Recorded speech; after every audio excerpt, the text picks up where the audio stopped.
ဆိုင်ငယ်ဘိန်းနေခဏခဏပေါက်တယ်ဗျာကိုစားရ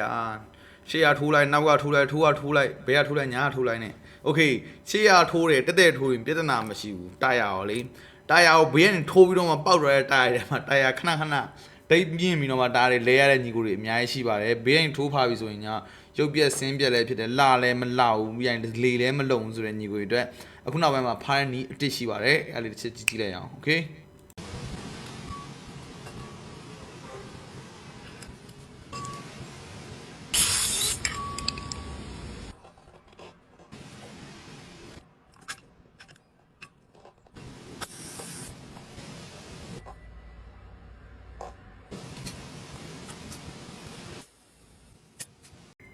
โอเคဘယ်လောက်မှလည်းတစ်ချက်ရှူလာအောင်ဟုတ်တယ်ဟုတ်လုံးဝဘေးကနေတက်ရဲ့ဖာသွားတဲ့ဟာလေးဓမိုးလေးကြာတော်တော်လေးဆင်ပြေပါတယ်ဟုတ်ပြီနော်ဘာပဲဆိုတော့တခြားဓမိုးဘေးတစ်စောင်းအတန်ကြီးထွက်လာပြီးမှပြန်လုပ်တဲ့ဟာမျိုးအဆင်မှာအကောင်းဆုံးကတော့အတွင်းကနေဖာပေါင်းပြီးတော့ဖာတာအကောင်းဆုံးပါပဲโอเคဓမိုးဗီဒီယိုလေးကြိုက်တယ်ဆိုရင်တော့ like and share subscribe လေးလုပ်တာပေးပါဦးဒါမှမဟုတ်ဒီထက်မကောက်ပူတီးချင်နေရဆိုရင်တော့ကိုစိုက်တင်တန်းလေးတွေဖွင့်ထားပါတယ်ဟုတ်ပြီနော်တင်တန်းတက်ပြီးတော့ရင်တော့ကိုတိုင် professional writer တယောက်အနေနဲ့ရက်တည်ပြီးတော့ဆိုင်ကယ်တွေမှာဖြစ်ပျက်နေတဲ့ keynote တွေနောက်ဖြစ်လာမယ့် keynote လေးပူတီးရမှာဖြစ်တဲ့အတွက်ကိုစိုက်တင်တန်းလေးကိုနိုင်ငံရဲကနေတော့တက်လို့ရပါတယ် online class ဖွင့်ထားတာဖြစ်တဲ့အတွက်အချိန်မရွေးလေ့လာတင်လို့ရပါတယ်ဟုတ်ပြီနော်အားလုံးနေကောင်းချမ်းမှာစောချီဒီပေါက်ကြပါစေလို့ဆုမွန်ကောင်းတောင်းပေးပါတယ်